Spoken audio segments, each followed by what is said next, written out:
Good morning. सुबह के बज रहे हैं 5 और मैं निकल पड़ा हूँ सुबह की सैर में।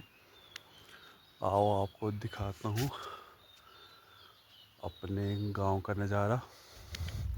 ये प्रकृति निरंतर अपना काम वैसे के वैसे ही करती रहती है। सुबह उठ के एक वो प्यारी माँ की तरह वो थोड़ा सा इस मधुर आवाज़ में आप एहसास कर सकते हैं कि जैसे सुबह उठ के पानी भर रही हो ये सुबह, या फिर कुछ घर के कामों में सुबह सुबह ही व्यस्त हो जाती। और जैसे पहले औरतें सुबह सुबह ही उठ के अलग अलग कामों में अपनी दिनचर्या में व्यस्त हो जाती थी। ये देखिए सुबह सुबह पहाड़ों और इस प्रकृति ने भी थोड़ी सी अंगड़ाई लेकर उठना शुरू कर दिया है। और ये अब घूम के घर की ओर जाता हुआ ये कुछ इस तरह से मेरे गांव का नज़ारा। और सच में सुबह सुबह की ये सौंधी सौंधी खुशबू और ये पक्षियों का कलरव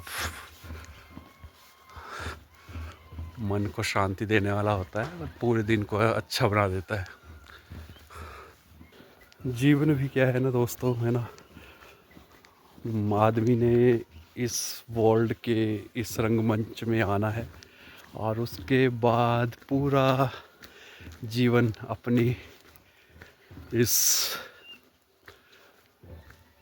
एक्ट को करना है और उसके बाद फिर वहीं पर जो है चले जाना जहाँ से जो है ये पर्दा उठा था। और कुछ समय के बाद, कुछ सालों के बाद ये पर्दा गिर भी जाएगा।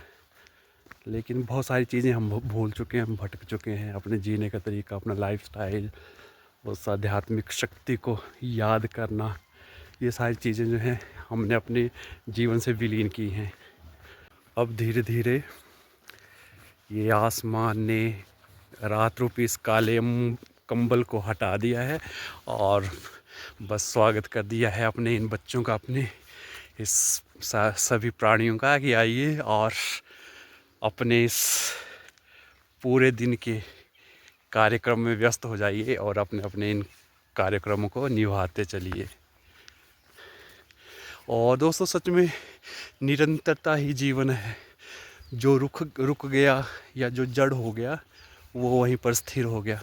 तो इसलिए चलते रहिए और जितना अपने कर्म है करते रहिए, है ना। और यही जीवन की वास्तविकता भी है। ये देखिए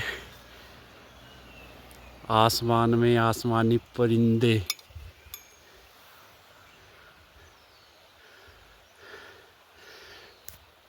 पैराग्लाइडिंग का लुत्फ़ लेते हुए। ये सामने सामने मेरे गांव का नज़ारा है। ये मेरे गांव का प्यारा सा बस स्टैंड, ये सामने प्राइमरी स्कूल, यहीं से होकर हम भी गुजरे हैं।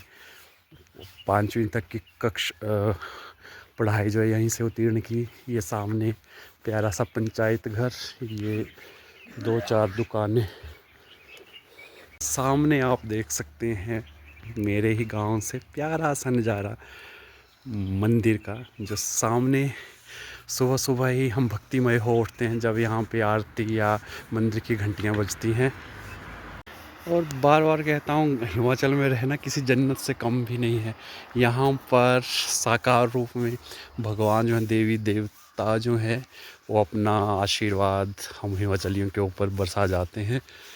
ये हमारे गांव की बावड़ी, पानी का रिसोर्स, जहाँ से वो बचपन की यादें मेरी ताज़ा होती हैं, जब सारे के सारे गांव वाले एक साथ होके शाम के समय या सुबह के समय यहीं से घर के लिए पानी ले जाया करते थे।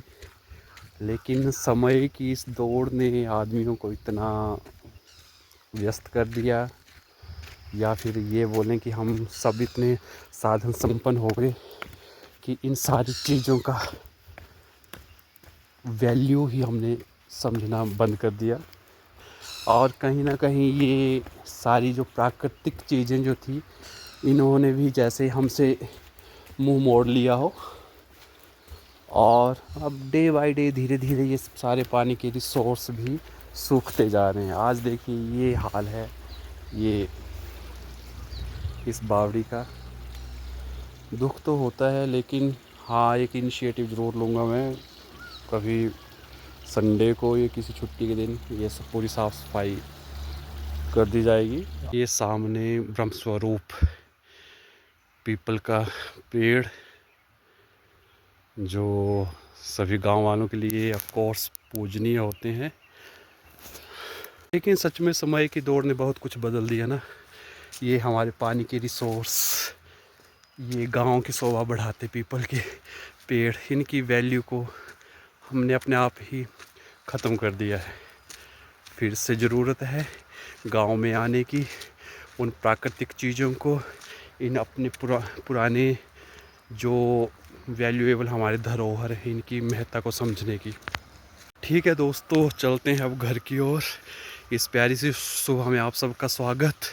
मिलूँगा किसी तरह इसी तरह के किसी एक और ब्लॉग में। तब तक के लिए बाय बाय। आप सबका दिन शुभ हो। राधे राधे।